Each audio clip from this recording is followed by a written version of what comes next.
আসসালামু আলাইকুম প্রিয় শিক্ষার্থীরা, কেমন আছো? আমি মোহাম্মদ তৌহিদুল ইসলাম তৌহিদ, তোমাদের আজকের ক্লাসে স্বাগত জানাচ্ছি। সো পরিচয় দেওয়ার কিছু নাই, তোরা অলরেডি চিনিস। এবং আমরা as per schedule sir regular ক্লাসে চলে আসছি তোমাদের জন্য। সব ঠিকঠাক মতো দেখা যাচ্ছে কিনা।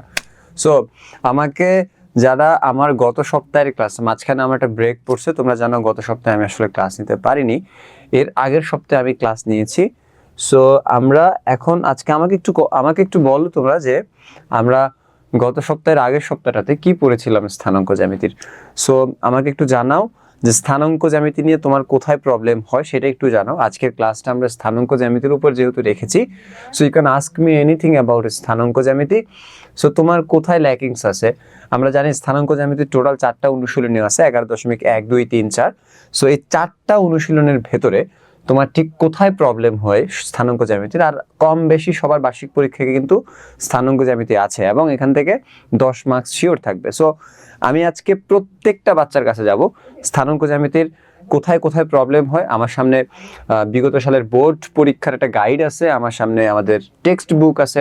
সো তুমি চাইলে তোমার টেক্সট বুক থেকে প্রশ্ন করতে পারো, চাইলে তুমি অর্থাৎ তোমার যেখানে ল্যাকিংস আছে স্থানাঙ্ক জ্যামিতি নিয়ে, যেখানে তোমার সমস্যা, সেটাই আমরা আজকের ক্লাসে দেখার চেষ্টা করব। যেহেতু র্যান্ডম ক্লাস হচ্ছে স্থানাঙ্ক জ্যামিতির উপর, সো ইটস অল অ্যাবাউট স্থানাঙ্ক জ্যামিতির বেসিক জিনিসপত্র। সো তোমার আসলে কোথায় প্রবলেম হচ্ছে, কি আসল বিষয়, সেগুলো নিয়ে আমরা আজকের ক্লাসটা করব। সো তোমাদের যার যেখানে সমস্যা সেটাই সলভ করার ট্রাই করবো এবং আমাকে আস্তে আস্তে জানাইতে থাকো, আমি একজন একজন করে আসবো। সো কার কোথায় সমস্যা হচ্ছে, তোমরা অলরেডি জয়েন হচ্ছ, সবাই জয়েন হও এবং আমরা আমাদের ক্লাসটা স্টার্ট করি।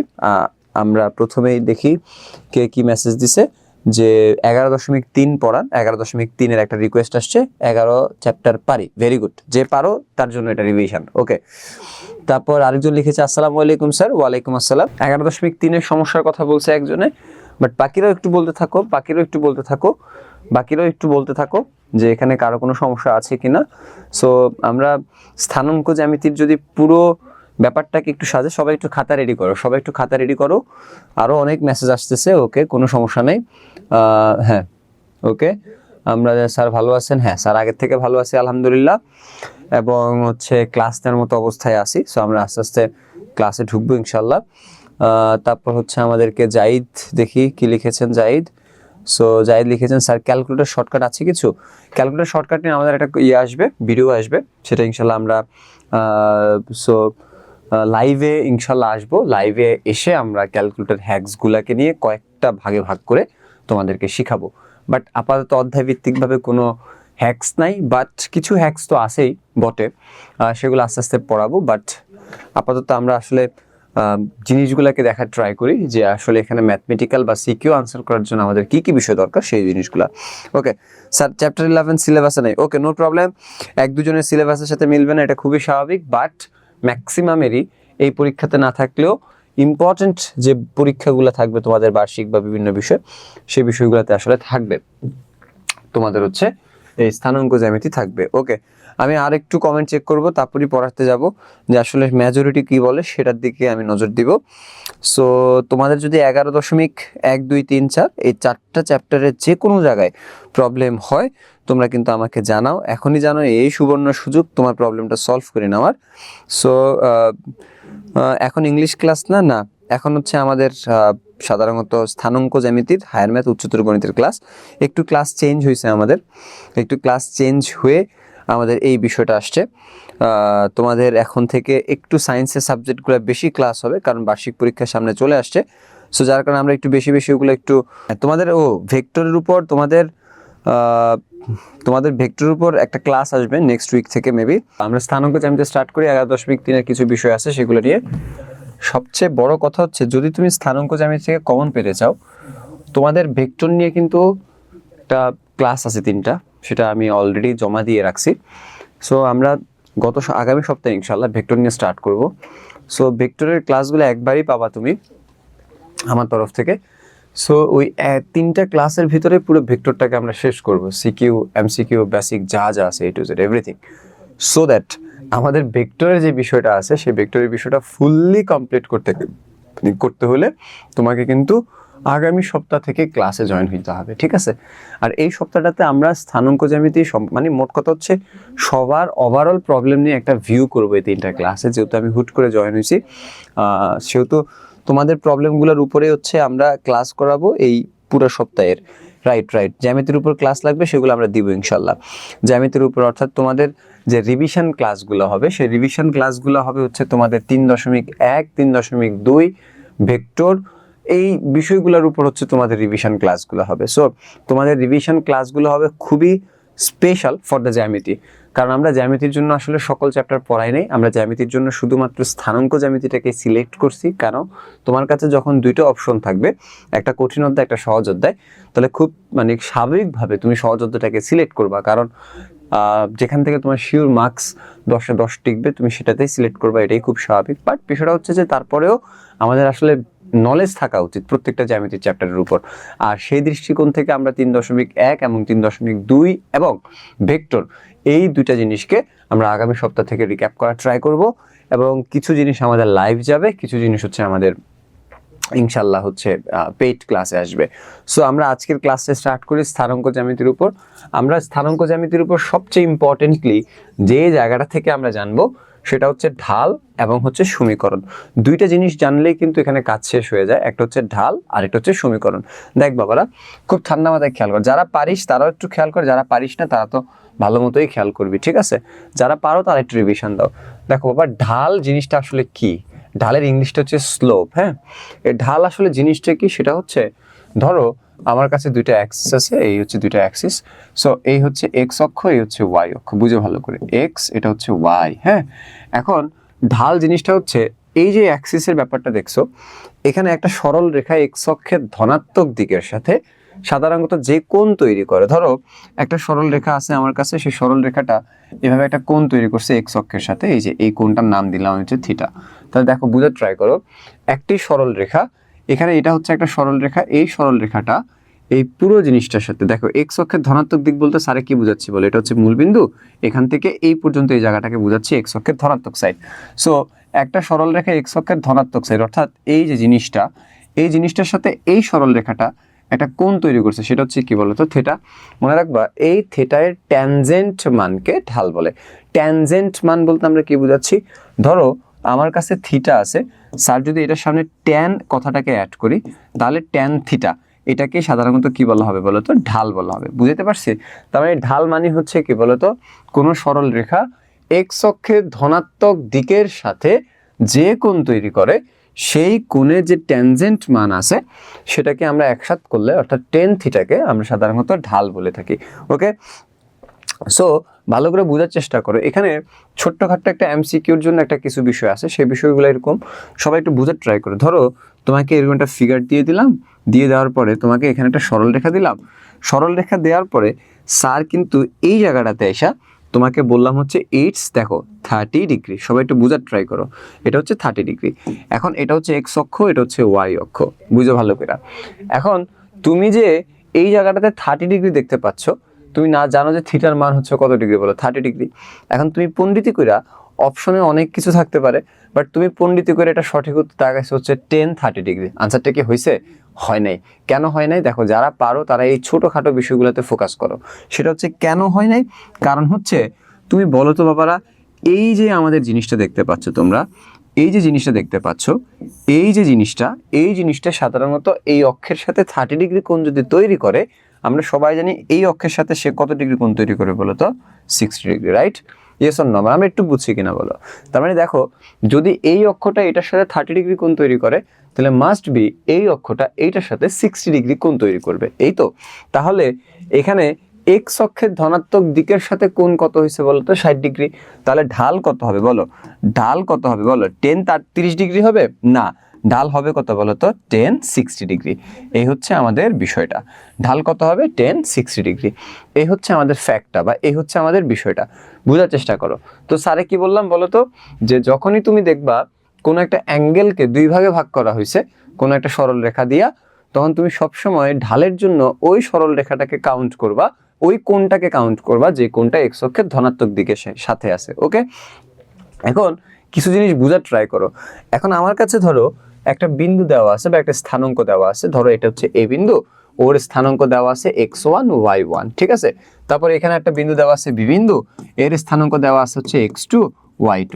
তাহলে দেখো তো বাবারা এখানে টোটাল কয়টা বিন্দু আছে বলো? দুইটা বিন্দু, একটা হচ্ছে এ আর একটা হচ্ছে ভি। তারপর আমি এটাকে অ্যাড করলাম, তাহলে দেখো আমার এখানে টোটাল বিন্দু হচ্ছে কয়টা? দুইটা। সেটা হচ্ছে কি বলো? এ বিন্দু আর একটা হচ্ছে বি বিন্দু। তাহলে এটা হচ্ছে x1 y1, এটা হচ্ছে x2 y2। তাহলে টোটাল আমার এখানে বিন্দু হচ্ছে দুইটা এবং দুইটা বিন্দুর দুইটা স্থানাঙ্ক দেওয়া আছে। এখন যদি আমাকে বলে ঢাল কত, তাহলে দেখতো বাবারা এই জায়গাটাতে আমাকে তো তারা বলে নাই অ্যাঙ্গেল বা কোণের মান, তারা জাস্ট দুইটা বিন্দু দিয়ে দিছে, তারপর বলছে ঢাল কত। আর এইখানে আমাকে কোণের মান দিয়ে দিছে, তখন বলছে ঢাল কত। সো এইভাবে যদি তোমাকে বলে ঢাল কত, তাহলে আমরা সাধারণত এটা থেকে লিখবো ঢাল হচ্ছে এটার y2 minus y1 x2 minus x1। এই হচ্ছে আমাদের বিষয়টা। সবাইকে একটু বুঝছো? সবাই একটু বুঝছো? সো এই হচ্ছে আমাদের ঢালের কাহিনীটা। সো ঢাল যদি বলে তাহলে সেক্ষেত্রে এটা হবে y2 minus y1 divided by x2 minus x1। কেন? এখানে কিন্তু কোণের মান দেওয়া নাই, এখানে কিন্তু স্থানাঙ্ক দেওয়া আছে, তখন ঢাল হবে এইটা। এখন ঢালকে আমরা সাধারণত কি দ্বারা প্রকাশ করি বলো তো বাবারা? এম দ্বারা প্রকাশ করি। ঢালকে এম দ্বারা প্রকাশ করা হয়, ছোট হাতের এম দ্বারা প্রকাশ করা হয় ঢালকে। সো ঢালের একটা বিষয় আমরা জানতে পারলাম। এখন ঢাল আসলে সরল রেখার কি কি হেল্প করে সেটা খুবই গুরুত্বপূর্ণ এবং তোমাকে খুবই মনোযোগ দিয়ে খেয়াল করতে হবে। সেই জিনিসটা কিরকম মনে রাখবো অলওয়েজ, একটি সরল রেখা, আমরা বাই দ্য ওয়ে কিছু জিনিস একটু শিখায় নিই, ঠিক আছে? সেই জিনিসগুলো হচ্ছে এরকম, ধরো তোমার কাছে একটা সরল রেখা আছে, তুমি কিভাবে বুঝবে তোমার কাছে একটা সরল রেখা আছে? তোমাকে খুব ঠান্ডা মাথায় খেয়াল করতে হবে। ধরো আমার কাছে আছে 2x plus 4y plus 7 equal to 0। দেখ বাবা, এই যে একটা ইকুয়েশন স্যার লিখছি বোর্ডে, এই ইকুয়েশনটাতে তুমি দেখো তো এক্স চলককে দেখতে পাচ্ছ, ওয়াই চলককে দেখতে পাচ্ছ। আর এখানে এক্স চলক আর ওয়াই চলক দুইটা চলকের উপরই পাওয়ার কত করে আছে বলো? 1 করে আছে। তাহলে অলওয়েজ মনে রাখবা, যদি কোনো সমীকরণে এক্স চলক আর ওয়াই চলকের উপর পাওয়ার 1 করে থাকে, তাহলে এই সমীকরণটাকে সাধারণত আমরা এক কথায় বলি হচ্ছে কি জানিস? সরল রেখার সমীকরণ। কি বলি বলতো? সরল রেখার সমীকরণ বলি। তাহলে সরল রেখার সমীকরণটা চেনার উপায় কি? সরল রেখার সমীকরণটা চেনার উপায় হচ্ছে, সরল রেখার সমীকরণ অর্থাৎ এই যে সমীকরণ কথাটা আমরা বলছি, এই সরল রেখার সমীকরণে সাধারণত যে চলকগুলা থাকবে, সেই চলকগুলার যে পাওয়ার থাকবে, সেই পাওয়ারগুলো হবে হচ্ছে এক এক করে। তার মানে এখানে তোমরা দেখতেই পাচ্ছ সরল রেখার যে পাওয়ারটা, সেই সরল রেখার পাওয়ারটা হচ্ছে, দেখো চলকের যে পাওয়ারটা, এই চলক হচ্ছে এক্স আর ওয়াই, পাওয়ার হচ্ছে 1 1 করে। এবং এটা দেখে আমি বুঝে গেলাম এটা হচ্ছে কি বলতো? একটা সরল রেখার সমীকরণ। ওকে, চলো এখন যদি তোমাকে এক কথায় প্রশ্ন করা হয় একটা সরল রেখার সমীকরণটা কেমন হবে, তখন তুমি আমাদেরকে বলবা হচ্ছে এইটা, y equal to mx plus c। দেখো বাবা, এই যে জিনিসটা দেখতে পাচ্ছ y equal to mx plus c, এটাকে সাধারণত বলা হয় সরল রেখার সাধারণ সমীকরণ। কি বলা হয় বলো তো? সরল রেখার সাধারণ সমীকরণ। কি বলা হয়? সরল রেখার সাধারণ সমীকরণ। কি বলা হয় বুঝছো? সরল রেখার সাধারণ সমীকরণ বলা হয় কোনটাকে? এইটাকে। সো আমাদের এইটা হচ্ছে একটা উদাহরণ, আর এটা হচ্ছে জেনারেল সবার জন্য, যে y equal to mx plus c মানেই হচ্ছে সরল রেখার সমীকরণ। এখন দেখো এখানেও কিন্তু সেই বৈশিষ্ট্যটা আছে, যে বৈশিষ্ট্যটা আমি একটু আগে বলছি, যে x আর y চলকের উপরে পাওয়ার 1 1 করে হবে। তাহলে দেখো এখানে y এর উপর 1 আছে, এখানে x এর উপর 1 আছে। তোমরা কি দেখতে পাচ্ছ এই জায়গাটার ভেতরে তোমরা যে x এর সামনে একটা m দেখতে পাচ্ছ, এই এমটাকে আমরা একটু আগে কি বলছি বলো তো? ঢাল বলছি না? কি বলছি বলো? ঢাল বলছি না? এম মানে কি বলো? ঢাল। তাহলে যদি তুমি কোনো সরল রেখার সমীকরণকে এভাবে সাধারণ সমীকরণটায় প্রকাশ করতে পারো, তাহলে এক্স এর সামনে যেটা থাকবে সেটাকে আমরা বলি হচ্ছে কি বলতো? ঢাল। তাহলে দেখ বাবারা, এই জায়গাটাতে আমরা এই জিনিসটাকে এটার মতো একটু সাজানোর ট্রাই করি। তাহলে দেখতো জিনিসটা হচ্ছে y equal to mx plus c। এইটাকে, এই জিনিসটাকে, এই পুরো জিনিসটাকে আমরা এটার মতো সাজানোর ট্রাই করি। তাহলে দেখো তো 4y, দেখো বোঝার চেষ্টা করো, 4y ইকুয়াল টু, এটাকে ওই পাশে নাও, তাহলে 2x কে ওই পাশে নিলে কি হয় বলো তো? মাইনাস 2x, প্লাস 7 কে ওই পাশে পাঠালে কি হয় বলো তো?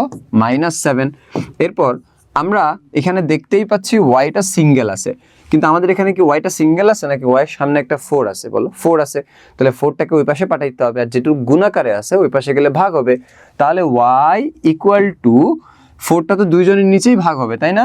আমরা যদি আলাদা আলাদা করে দিই, তাহলে মাইনাস 2x ডিভাইডেড বাই কি বলো? 4 মাইনাস কি বলো তো? 7/4। ওকে, তারপর দেখো একটু বোঝার চেষ্টা করো, y ইকুয়াল টু, যদি আমরা এইখানে বোঝার চেষ্টা করো, এই জায়গাটার ভিতরে আমরা যদি এই যে এতটুক জিনিস, হ্যাঁ একটু আলাদা করি, তাহলে জিনিসটা কি দাঁড়ায় বলো তো, -2/4 ইন্টু কি বলো এক্স -7/4, তাই তো? বাবার আমি একই জিনিস লিখছি, খালি একটু আলাদা করে লিখছি। তাহলে তুমি একটু মিলাও তো, এখানে এক্স এর সামনে যেটা থাকে সেটাকে কি বলা হয়, ঢাল বা এম বলা হয়। সেম ভাবে তুমি একটু বলো আমাকে, এইখানে এক্স এর সামনে কতটুক জিনিস আছে বলো।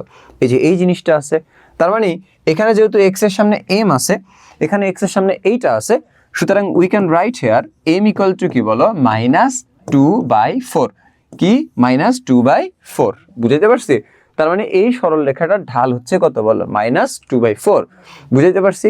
তার মানে প্রত্যেকটা সরল রেখারই কিন্তু একটা ঢাল আছে, সেই ঢালটা হইতে পারে ধনাত্মক, সেই ঢালটা হইতে পারে ঋণাত্মক। যদি ধনাত্মক হয় তাহলে তুমি বলবা সূক্ষ্মকোণ তৈরি করে, অর্থাৎ সে যখন এভাবে একটা কোণ তৈরি করবে সেটা সূক্ষ্মকোণ তৈরি হবে যদি ধনাত্মক হয়, আর যদি ঋণাত্মক হয় তাহলে সে স্থূলকোণ তৈরি করবে। এমসিকিউর জন্য ইটস ইম্পর্টেন্ট ইনফরমেশন, মনে রাখতে না পারলে কোনো সমস্যা নাই, বাট এটাকে একটু খেয়াল রাখিস যে ঢালটা ধনাত্মকও হতে পারে, ঢালটা ঋণাত্মকও হতে পারে।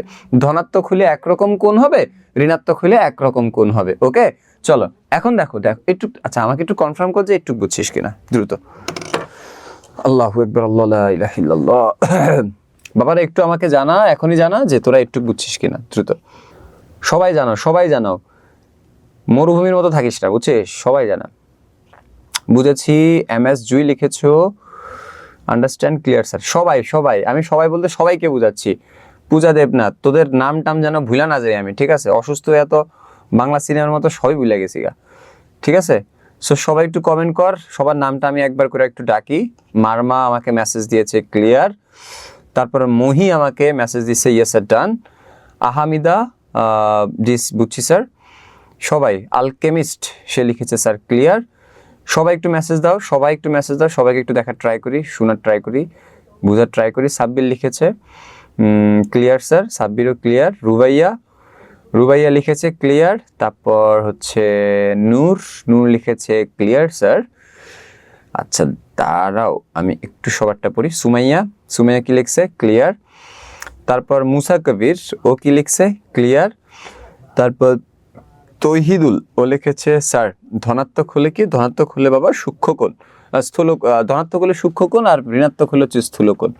ওকে, আলভি হোসাইন লিখেছে হচ্ছে ক্লিয়ার। ওকে, সো আমাকে কম বেশি সবাই মেসেজ দিয়েছো। ওকে, বাকিরাও মেসেজ দিবা, পরবর্তীতে আমি তাদের কাছে আসব। আমরা এই পর্যন্ত যেহেতু বুঝেছি। স্যার কত পেপার, স্যার কত পেপার মানে কত পেপার মানে কি? এই ধ্রুব তুমি একটু বুঝায় বলো, প্রশ্ন কি করছিস? স্যার কত পেপার মানে কোন চ্যাপ্টার? 11 চ্যাপ্টার 11 স্থানাঙ্ক জ্যামিতির আমরা একটা বিষয় নিয়ে আলাপ করতেছি, সেটা হচ্ছে ঢাল। ওকে, আমরা নেক্সট ক্লাসে ভেক্টর দিয়ে স্টার্ট করব, নেক্সট ক্লাসগুলোতে, ঠিক আছে? নেক্সট ক্লাস বলতে হচ্ছে নেক্সট উইকের ক্লাসে ভেক্টর দিয়ে স্টার্ট করব। সো তোমরা একটু তো বুঝছো নাকি? এখন এখানে কিছু ইনফরমেশন আছে। সো আমরা এই পর্যন্ত সবাই ক্লিয়ার হয়েছি যে ঢাল আসলে কেমনে বের করতে হয়, ঢালের আসলে প্রসেস কি, এবং ঢালটা আসলে আমাদেরকে কি শিখায়, তাই তো? এখন আমরা যদি একটু ডিপ কেমিস্ট্রি মানে ডিপ হায়ার ম্যাথে ঢুকি বা একটু ডিপে ঢুকি, তাহলে এখান থেকে তুই দুইটা ইনফরমেশনটাকে কাউন্টার দিতে পারবি, অর্থাৎ দুইটা ইনফরমেশনটাকে খুব ভালো মতো জানতে পারবি।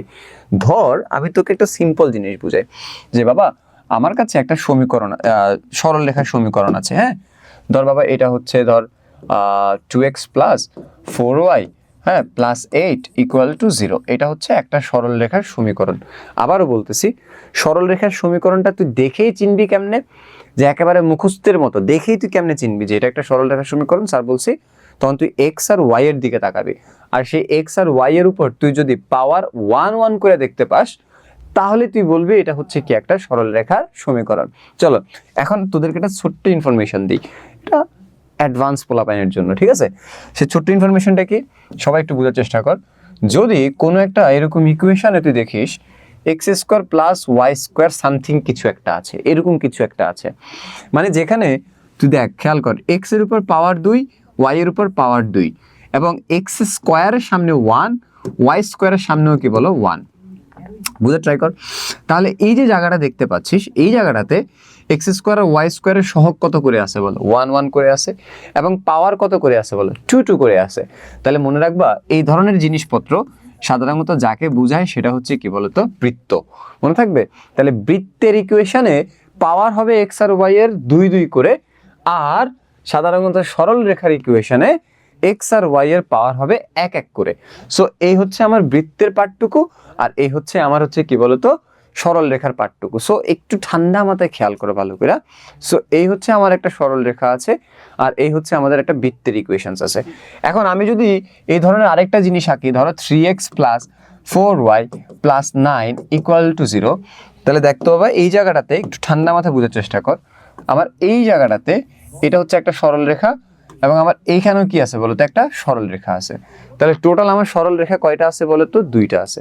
তাহলে আমার এটা হচ্ছে একটা সরল রেখা এবং এটা হচ্ছে একটা সরল রেখা। টোটাল সরল রেখা আমার কয়টা বলতো, 2টা, রাইট? সেই 2টা সরল রেখার ঢাল কয়টা হবে বল? 2টা ঢাল হবে। মনে মনে, একদম মনে মনে তুই ভাব যে এই সরল রেখাটার ঢাল স্যার m1 ধরলাম, আর এই সরল রেখাটার ঢাল স্যার m2 ধরলাম। ওকে, এখন তোর এখান থেকে আসলে শিখার বিষয় কি, অলওয়েজ মনে রাখবি দুইটি সরল রেখার ঢাল যদি সমান হয়, ধর m1 = m2, দুইটি সরল রেখার ঢাল যদি সমান হয় তাহলে সরল রেখা দুইটি পরস্পরের সমান্তরাল হবে। কি হবে বলেন তো বাবারা? সমান্তরাল হবে। স্যার কি বলছি বলো?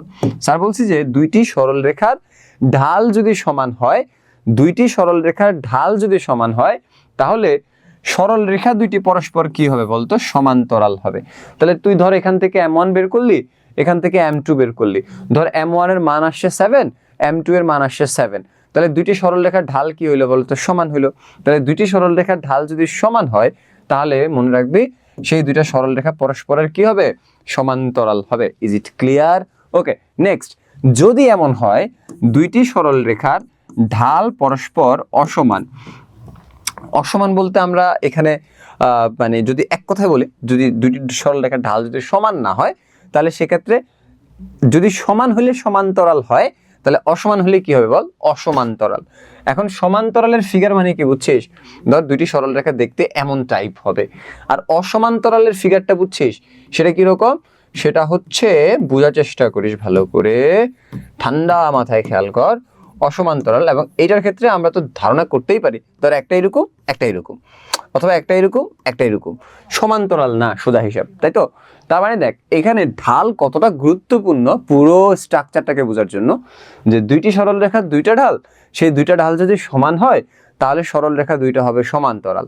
যদি দুইটা ঢাল অসমান্তরাল হয় তাহলে সেক্ষেত্রে সরল রেখা দুইটা হবে অসমান্তরাল, বুঝছিস? কিন্তু এখানে একটা টুইস্ট আছে, ছোট্ট একটা এলাচি আছে। সেই এলাচিটা কেমন? যদি দুইটি সরল রেখার ঢাল এদের গুণফল -1 হয়। আবারও বলি, স্যার কি বলছে, এটা একটা স্পেশাল কেস। সো স্পেশাল বাচ্চার জন্য স্পেশাল কেস। সেটা কি? যদি দুইটি সরল রেখার ঢাল এর গুণফল -1 হয়। এটার মানে কি? ধর বাবা এখানে m1 এর মান আসছে 2, m2 এর মান আসছে হাফ, তাহলে বল m1 এর মান 2 আসছে, m2 এর মান -1/2 আসছে।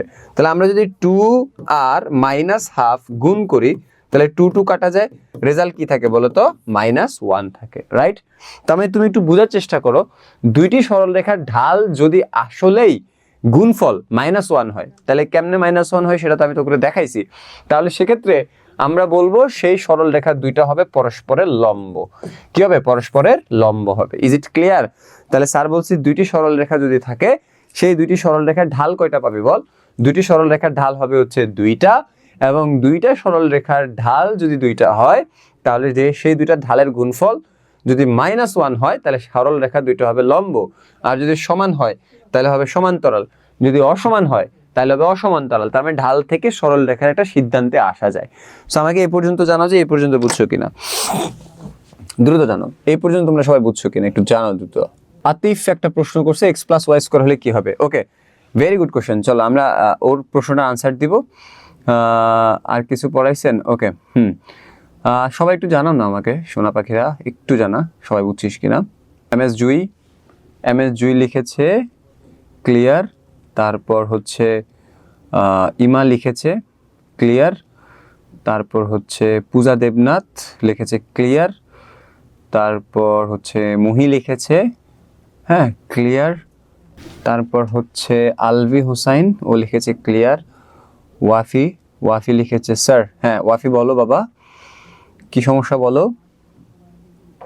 আহমিদা লিখেছে আন্ডারস্টুড। আমি সবারটা একটু পড়ি। আশরাফ আলী লিখেছে ক্লিয়ার। আর হচ্ছে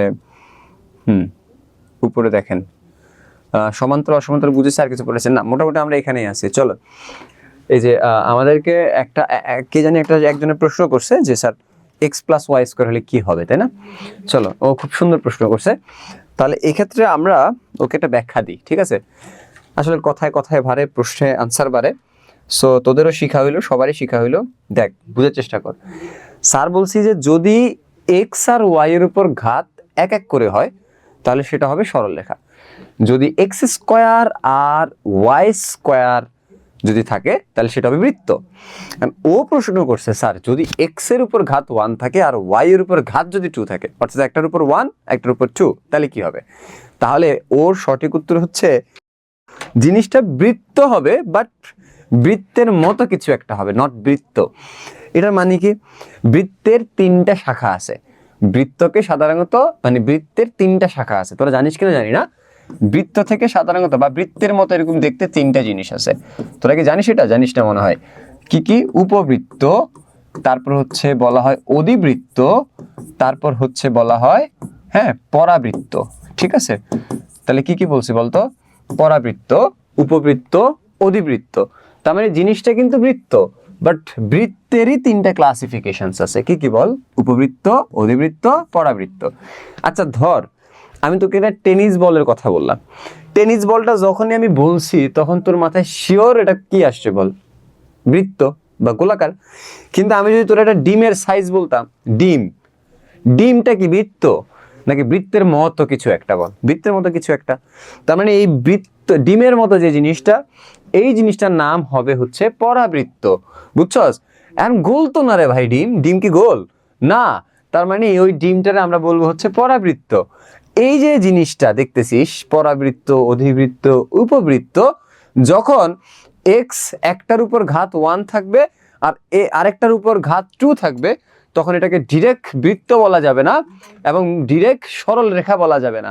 তখন এদের নাম হবে হচ্ছে এই 3টার যে কোনো একটা। আর এটার জন্য তোকে ইন্টারমিডিয়েটের আমাদের যে ম্যাথস আছে, সেই ম্যাথস ইন্টারমিডিয়েটের ম্যাথসের আমাদের সেকেন্ড পার্ট, অর্থাৎ ম্যাথস সেকেন্ড পার্টের চ্যাপ্টার 6 কনিক অধ্যায়ে যাইতে হবে। সো আমি চাচ্ছি না ওখানে যাইতে, কারণ তোর মাথা মুথা আউলে যাবে। বাট তোর প্রশ্ন অনুযায়ী তোকে আনসারটা অলরেডি আমি দিয়ে দিছি যে বাবা যদি একজনের উপর পাওয়ার 1 থাকে আরেকজনের উপর পাওয়ার 2 থাকে, তাহলে ওইটাকে সরল রেখাও বলবো না, ওইটাকে বৃত্তও বলবো না, এই 3টার যে কোনো একটা বলবো। ঠিক আছে? আর এই 3টাকে তুই যদি কল্পনা করতে চাস তাহলে ডিমের কথাটা মাথায় আনবি। ডিমটা তো সরল রেখাও না, ডিমটা বৃত্তও না, ডিমটা সরল রেখার বৃত্তের মাঝামাঝি কিছু একটা, আর সেই মাঝামাঝি কিছু একটা সাইজ হচ্ছে এই 3টার যে কোনো একটা। সো এটা আমরা পড়বো ইন্টারমিডিয়েট সিলেবাসে। সো আমাকে একটু বলো যে তুমি সেটা বুঝছো কিনা। কে জানি প্রশ্ন করছিস আবার হারায় ফেলছিস, বাট বুঝছিস কিনা বল আমাকে, জানা। ঢাল সমান্তরাল মানে কোন সমান্তরাল? ঢাল সমান্তরাল মানে কোন সমান্তরাল? সামিরকে, আচ্ছা দাঁড়াও, আগে যাকে প্রশ্ন করছো, যে প্রশ্ন করছো সে একটু জানা আমাকে এটা বুঝছিস কিনা।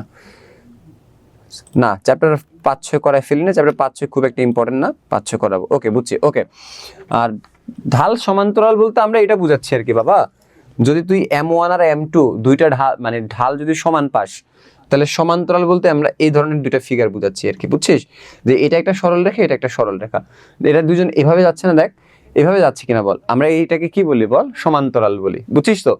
তাহলে এইটা তোর মাথায় আসবে যখন M1 আর M2 এর মানটা সমান হবে, তখন আমরা বলি এই দুইটা ঢাল হচ্ছে পরস্পর সমান্তরাল। ওকে, চলো, কারো কোনো কোশ্চেন্স আছে আর এখানে? আল্লাহ, সামির লিখেছে, বুঝছি। ওকে,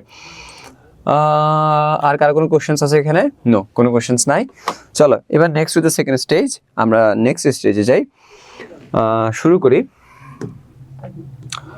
সেটা হচ্ছে আমরা ঢালে ছিলাম, তাই তো? তোমরা একটু আমাকে দ্রুত একটা অঙ্ক করে জানাও তো, ঢালের দ্রুত একটু অঙ্ক করে জানাও তো, দেখি কে কি কেমন বুঝছো। এর স্থানাঙ্ক হচ্ছে -3 1 -1। এটারে সাজায় কি লেখা যায় বলতো?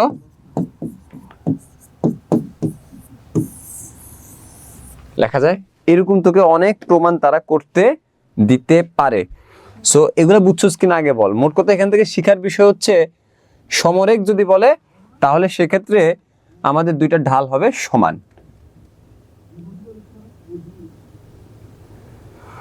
ওকে, একজন প্রশ্ন করছে sir coordinate of intersecting of two ইকুয়েশনসটা স্যার বুঝি না। ওকে, এটা আমরা বুঝিয়ে দিব আজকের ক্লাসে, হয়তো বা এটা টাইম মিলবে না, বাট আমরা কালকের ক্লাসে অবশ্যই বুঝিয়ে দিব, ঠিক আছে? তুমি একটু মনে রাখো এমএস জুই, আজকে যে প্রশ্নটা করছো সেটা কালকের ক্লাসে অবশ্যই আমাকে একটু মনে করায় দিও প্লিজ বাবা, আমি বুঝিয়ে দিব, বাট আজকের ক্লাসে সময় স্বল্পতার কারণে মনে হয় না সম্ভব। সো আমি অবশ্যই তোমাকে বুঝিয়ে দিব কিভাবে ওইটা করছে। সাব্বির স্যার হয়েছে, হ্যাঁ ওকে। জাহিদ ওকে স্যার, হ্যাঁ okay sir coordinate of intersecting, হ্যাঁ এটা স্যার বুঝিয়ে দেবো, জাস্ট আজকে একটু টাইম কম, যার কারণে বুঝছস তো হচ্ছে না।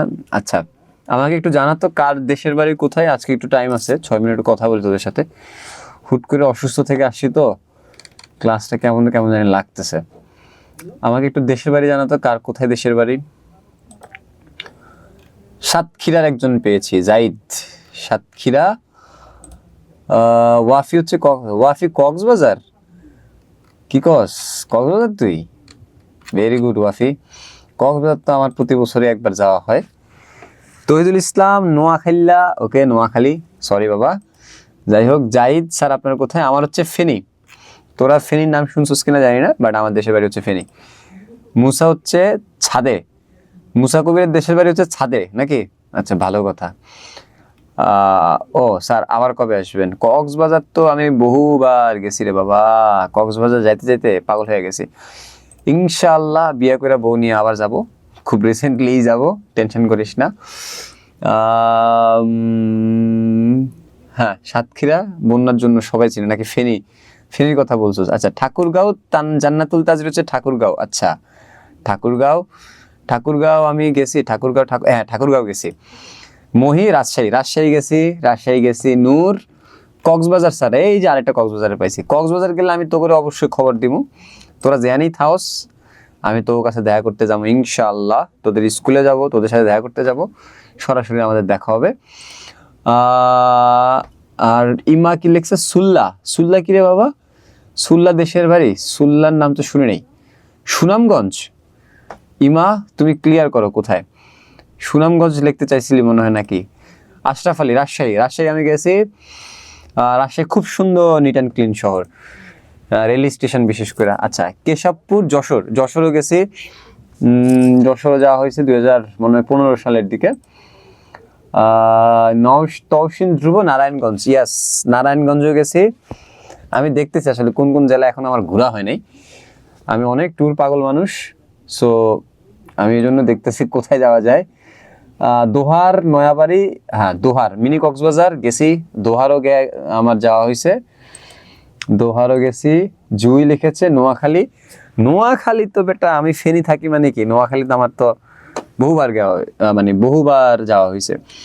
নূর লিখেছে ওকে স্যার কক্সবাজার আসলে অবশ্যই আসবেন স্যার, অবশ্যই কক্সবাজার গেলে তোমাদের সাথে আমার কথা হবে আগে থেকে যে আমি কক্সবাজার আসতেছি, তোরা যেখানেই থাকিস। ওয়াফি আর নূর তোদেরকে আমি দায়িত্ব দিলাম, কক্সবাজার গেলে আমার আনারকলি খাওয়াবি ইনশাল্লাহ, টাকা পয়সা যা লাগে সবই আমি দিব, খালি মানে আনারকলির ব্যবস্থা করবি তোরা। আচ্ছা উপজেলা হচ্ছে সাল্লা, কিন্তু বাবা জেলা কোনটা? জেলা ইমা জেলাটা বলো। তৌহিদ লিখেছে, তৌহিদ আহমেদ অর্ণব বরিশাল, বরিশাল কখনো যাই নাই, বরিশাল যাওয়ার ইচ্ছা আছে, বরিশাল যাওয়া হয় না আমার অবশ্য কোনোদিন। রুবাইয়া লিখেছে ফেনী সোনাগাজী, স্যার আপনার আর আমার দেশের বাড়ি এক, ইয়াস তুই আমার দেশি লোক, সুনামগঞ্জ রাইট। রুবাইয়া হচ্ছে আমার দেশের বাড়ির লোক। তুবা উনাইসা কুমিল্লা, কুমিল্লা কোটবাড়ি। তারপর হচ্ছে যে দীপু নাম্বার 2 এর যে একটা কি জানি শুটিং স্পট ময়নামতি, কি জানি, হ্যাঁ কুমিল্লা কোটবাড়ি ময়নামতি, ওখানে গেছি আমি, কুমিল্লা আমার দেখা হয়েছে। আর হচ্ছে খাগড়াছড়ি যাই নাই, মারমা খাগড়াছড়ি যাই নাই, আমি অবশ্যই যাওয়ার আগে তোকে জানাবো। সাজেক গেছি বাট খাগড়াছড়ি, ও সাজেক যাওয়ার পথেই তো খাগড়াছড়ি, হ্যাঁ হ্যাঁ মারমা, বাট স্টে করি নাই, বাট খাগড়াছড়ির উপর দিয়ে গেছি। সো বলা চলে মানে গেছি, কিন্তু আসলে স্টে করা হয় নাই। আচ্ছা বাট স্যার আমি থাকি ঢাকায়, আচ্ছা ঢাকায় থাকে, ওকে স্যার আপনাদের স্টুডিও কোথায়? বাবা আমাদের স্টুডিও হচ্ছে বাড্ডায়, ঢাকার বনশ্রী রামপুরা বাড্ডায়। হ্যাঁ, রাজশাহী। ওরে বাবা, রাজশাহীর স্টুডেন্ট তো অনেক বেশি এখানে, রাজশাহীর ছেলে পেলে তো অনেক বেশি। রাজশাহীর হচ্ছে তোমাদের পদ্মার যে ঘাট, পদ্মার যে ইয়েটা, ওই দিকে গেছি আমি। রাজশাহীতে আমার এক ফ্রেন্ডের বিয়ে হয়েছে, সে উপলক্ষে আমার রাজশাহীতে কয়েকবার যাওয়া হয়েছে।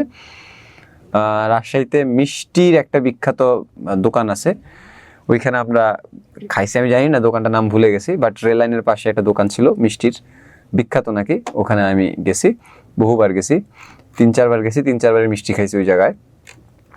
সো কক্সবাজারের বিখ্যাত আমার কাছে ভালো লাগছে হচ্ছে আনারকলি ফলটা, জানি না এখন আছে কিনা। রাজশাহীরও আমার কিছু জিনিস বিখ্যাত ভালো লাগছে, কুমিল্লার কিছু জিনিস বিখ্যাত ভালো। ঠিক আছে, সাব্বির লিখেছে স্যার আমারটা তো পড়লেন না। ও টাঙ্গাইল, ইয়েস টাঙ্গাইল। টাঙ্গাইল আমি যাইনি, বাট আমার বুঝছস সে হচ্ছে টাঙ্গাইলের। সো যাওয়া হবে ভবিষ্যতে ইনশাল্লাহ। সো ওয়াফি লিখেছে কুমিল্লার রসমালাই, রাইট। কুমিল্লার রসমালাই তো এটা ঢাকা থেকে ফেনীতে গেলে যাওয়ার পথেই পড়ে। কুমিল্লা আমার কাছে তেমন একটা আসলে বুঝছস্থ নতুন নতুন লাগে না, কারণ কুমিল্লা, নোয়াখালী, লাকসাম, চাঁদপুর এগুলো তো আমার দেখাই, বাট আমার অনেক দূর দূর পছন্দ। বরিশাল যাওয়ার আমার খুব ইচ্ছা, আমি কোনোদিন যাই নাই, লঞ্চে উঠি নাই কোনোদিন, মানে ওই যে বরিশালের লঞ্চগুলোতে উঠি নাই কখনো। আনারকলি হচ্ছে একটা ফলের মতো একটা জিনিস, যেটা কক্সবাজারে খুব বেশি পাওয়া যায়। কক্সবাজারে হচ্ছে এই আনারকলি ফলটা পাওয়া যায়, বিচের পাড়ে হচ্ছে এটা বেচে, আবার হচ্ছে অনেক ইয়েতে পাওয়া যায়। স্যার আমাদের ম্যাডাম এখনো নাই? না স্যার এখনো বিয়ে করি নাই, তবে খুব শীঘ্রই বিয়ে করবো ইনশাআল্লাহ। কারণ স্যার যে পরিমাণে অসুস্থ হই, কোন সময় টুস করে মরে যাই, বিয়ে শাদীটা খুব জরুরি। সো বিয়ে করেই কক্সবাজার ঘুরতে আসবো ইনশাল্লাহ, তোদের সাথে দেখা হবে, কোনো সমস্যা নাই। আর রুবাইয়া লিখেছে স্যার দাওয়াত দিয়েন। হ্যাঁ, খুব দাওয়াত দিব তো করে, অনলাইনে খুব দাওয়াত দিব, আর তোরাও অনলাইনে খুব খাইতে আসবি। ওকে, আল্লাহ হাফেজ, আবার দেখা হবে হায়ার ম্যাথের নেক্সট ক্লাসে ইনশাল্লাহ। আমরা নেক্সট ক্লাসে করব 2টি সরল রেখার মানে 2 অক্ষের যে ছেদক, সেটা খুবই গুরুত্বপূর্ণ, এবং ওখান থেকে কিভাবে ক্ষেত্রফল নির্ণয় করতে হয় সেই জিনিসটা কালকে ক্লাস শিখাবো। এবং কালকের ক্লাসটা খুবই ইম্পর্টেন্ট, কারণ যে ছেলেটা প্রশ্ন করছে সেটা অনুসারে আমরা আসলে একটা অধ্যায়ের ভিতরে ঢুকে যাবো ইনশাল্লাহ, যতটুকু কপালে আছে। সো ক্লাস নোটিস যাই দেখ, বাট কালকে আমরা এটাই পড়াবো ইনশাল্লাহ। তোমাদেরকে আমি কথা দিলাম, আল্লাহ যদি ওই পর্যন্ত সুস্থ রাখে আর তোমরাও একটু সুস্থ থাকো। দেখা হবে আবার। আসসালামু আলাইকুম।